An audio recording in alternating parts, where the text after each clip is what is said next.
Keadilan aja ya Pak, keadilan yang seadil-adilnya. Terus minta juga itu anak udah melakukan kejadian yang sangat brutal. Untuk sekelas anak SMP, anak sekolah itu kan udah sangat brutal ya Pak. Jadi saya minta keadilannya aja.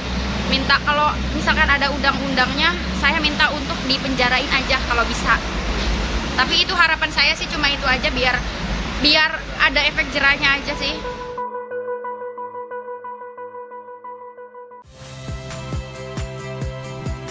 Saya Harjuno Pramendito.